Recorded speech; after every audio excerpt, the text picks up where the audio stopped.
दोस्तों, आज का जो वीडियो है वह JAC model question paper section C पर बेस्ड है। सेक्शन सी 32 नंबर का आता है।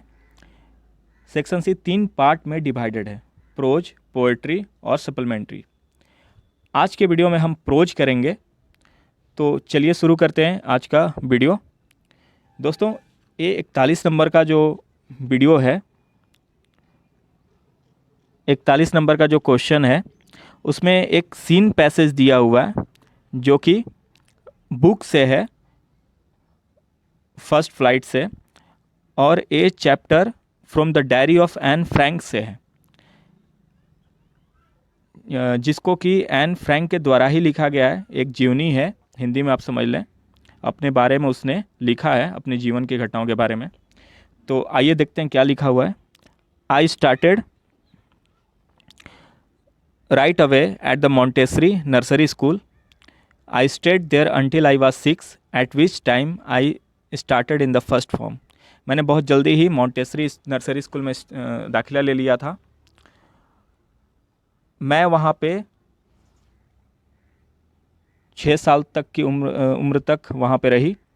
Eight which time I started in the first form, और मैंने उस समय फर्स्ट फॉर्म यानी कि पहला क्लास या फिर केजी क्लास आप समझ लें, वहाँ का एजुकेशन सिस्टम हो सकता है, मैं दाखिला लिया उस समय जब in the 6th form my teacher was Mrs Kupras. 6th form में यानी 6th स्टैंडर्ड में मेरी जो टीचर थी वो मिसेस कुप्रस थी, वो हेड मिस्ट्रेस थी। At the end of the year we were both in tears as we said heartbreaking farewell. जब आखिरी सालों में हमारा फेयरवेल होने लगा, विदाई समारोह हुआ, तो उस समय हम लोग दोनों के आंखों से आंसू बह रहे थे। In the summer of 1941 grandma fell ill and had to have an operation, so my birthday passed with little celebration. Summer 1941 में, गर्मी के दिनों में 1941, इसकी जो दादी थी वो बीमार पड़ गई और उनका ऑपरेशन होना था। इस वजह से उसका जो बर्थडे था वो बहुत ही कम उत्साह से मनाया गया। ग्रैंड मा डाइड इन जनवरी 1942। जो दादी थी वो 1942 में उनका डेथ हुआ। No one knows how often I think of her and still love her. कोई नहीं जानता कि मैं उन्हें बार बार याद करती हूँ और कितना प्यार करती हूँ। This birthday celebration in 1942 was intended to make up for the other and grandma's candle was lit along with the rest. जो 1942 का इसका जो सेलिब्रेशन था, एक तो 1941 के बर्थडे सेलिब्रेशन के बारे में इसने बताया, फिर 1942 के सेलिब्रेशन के बारे में बता रही है, बर्थडे सेलिब्रेशन के बारे में। तो ये जो मनाया गया तो दूसरों के साथ मनाया गया, दूसरों को उत्साह और खुशी देने के लिए मनाया गया। साथ में इसकी जो दादी जिसका डेथ हो गया था उसकी आत्मा की शांति के लिए कैंडल भी जलाए गए। तो ये था पैसेज जो कि बुक से है। अब इसके ऊपर जो बेस्ट क्वेश्चन है उसको देखते हैं। Who is the speaker of this lines, question ये है। तो इन लाइन्स के जो है स्पीकर कौन है, तो एन फ्रैंक, खुद एन फ्रैंक जो है वो खुद ही स्पीकर है। दूसरा, why did the speaker and the head mistress have tears. जो स्पीकर और हेड मिस्ट्रेस दोनों थी उनकी आंखों में आंसू क्यों थे। तो इसका जो क्वेश्चन है, अगर आपको बनाने नहीं आ रहा, क्वेश्चन लिखने नहीं आ रहा बना करके, तो आप इसको उतार सकते हैं यहाँ से। यहाँ पे देख सकते हैं आप, at the end of the year we were both in tears as we said a heartbreaking farewell. इसको आप लिख सकते हैं यहाँ तक, फेयरवेल तक लिख सकते हैं। आप अगर इतना भी उतार देंगे तो आपको पूरे मार्क्स मिलेंगे। आगे देखते हैं question C. Why was the speaker's birthday not celebrated. Speaker का जो बर्थडे था वो सेलिब्रेट क्यों नहीं किया गया था। तो आपको अगर फिर से बनाने नहीं आ रहा, कोई आंसर बनाने नहीं आ रहा, तो आप इन से लेकर के सेलिब्रेशन तक लिख सकते हैं, क्योंकि इसकी दादी बीमार पड़ गई थी और ऑपरेशन होना था, तो इस वजह से इसका बर्थडे सेलिब्रेट नहीं किया जा सका उत्साह के साथ। अब आगे बढ़ते हैं question D. Find a word from the passage which means mint for. Mint for यहाँ पे एक वर्ड यहाँ पे दिया हुआ है, इसका मतलब होता है कि प्रयोजन से। हाँ, तो इसका सेम मीनिंग देने वाला वर्ड जो है, ये जो पैसेज है, गिवन पैसेज है, इसमें कौन सा वर्ड है? तो यहाँ पे इंटेंडेड, इंटेंडेड आप इससे भी समझ सकते हैं, this birthday celebration in 1942 was intended to make up for the other. हाँ, दूसरे को उत्साह देने के प्रयोजन से एक बर्थडे सेलिब्रेशन सेलिब्रेट किया गया। तो इंटेंडेड जो है उस इसका मीनिंग भी प्रयोजन के प्रयोजन से, और मिंट फॉर के का भी मीनिंग जो है के प्रयोजन से होता है।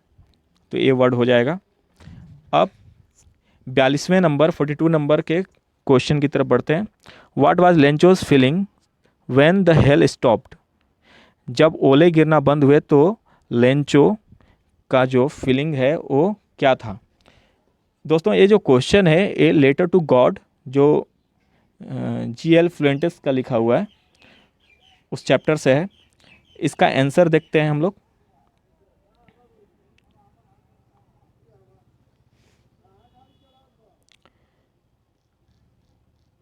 आई स्टार्ट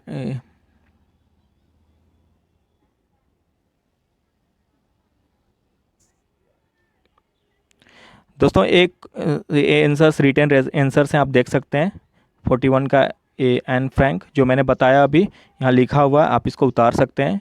बिका at the end of the year we were both in tears as we said a heartbreaking farewell. सी का फिर her grandmother fell ill and had to have an operation so her birthday passed with little celebration. और डी का intended, मैं इसे explain कर चुका हूँ अभी 42। तो हम बात करें लेंचो, जब ओले गिरना बंद हुए तो लेंचो के क्या फीलिंग्स थे? तो when the hail stopped Lencho soul was grieved with sadness. जब ओले गिरना बंद हुए तो जो लेंचो का जो आत्मा था वो पूरी तरह से दुख से ग्रसित था। He looked around his fields, उसने अपने खेतों को देखा and said that even a plague of locusts would have left more than what was left after the hail storm. खेतों को देख करके उसने कहा कि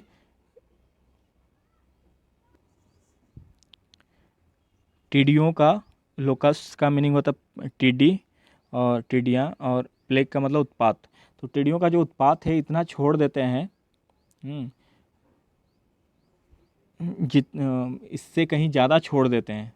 ये हेल स्टॉर्म जो आया, जो ओले गिरे, इसमें तो कुछ बचा ही नहीं। तो ये आपका ये आंसर हो गया। When the hail stopped Lencho's soul was gripped with the sadness, दुखी था उसका आत्मा जो था। He looked around his fields, उसने अपने खेतों को देखा और खेतों को देख करके उसने कहा कि टिड्डियों के जो उत्पात होते हैं उसमें भी इतना बच जाता है, जितना बच जाता उतना भी नहीं बचा ओलों के कारण। अब आगे हमारा जो 43 नंबर का जो क्वेश्चन है उसको देखते हैं। Was an intelligent girl, was an intelligent girl, क्या एन जो थी क्या वो इंटेलिजेंट गर्ल थी, क्या इंटेलिजेंट थी? इसको देखते हैं। Anne was indeed a very intelligent girl, she was a 13 years old school going girl, but her diary shows that she was mature enough for her age, only an intelligent girl could think so deeply। तो N जो थी वो बहुत ही intelligent थी, वो 13 साल की थी, स्कूल जाने वाली लड़की, लेकिन उसका डायरी दिखाता है, डायरी से पता चलता है कि बहुत ही ज़्यादा उम्र से ज़्यादा वो मैच्योर थी, और सिर्फ इंटेलिजेंट गर्ल ही इतना डीपली सोच सकती है, इतना गहराई से सोच सकती है। 43 का एक और अथवा में आता है, यानी कि और करके आता है, उसको भी देख लेते हैं। Who invites the convents, he is dressed like अ पैडर। किसने एक कमेंट दिया ही ड्रेस्ड लाइक अ पैडर, और क्यों? तो ये जो क्वेश्चन है ये ग्लिम्पसेस ऑफ इंडिया चैप्टर से है। उसमें 3 पार्ट हैं, पार्ट 1, पार्ट 2, पार्ट 3। जो पार्ट 1 है, a baker from Goa, Lucio Rodrigues का लिखा हुआ। उसमें से एक क्वेश्चन है,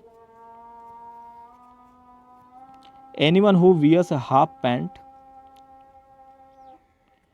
हाफ, यहाँ पे स्पेलिंग मिस्टेक हो गया थोड़ा सा टाइपिंग में।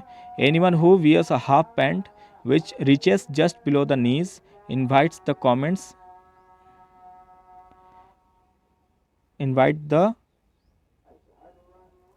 comments that he is dressed like a pedder.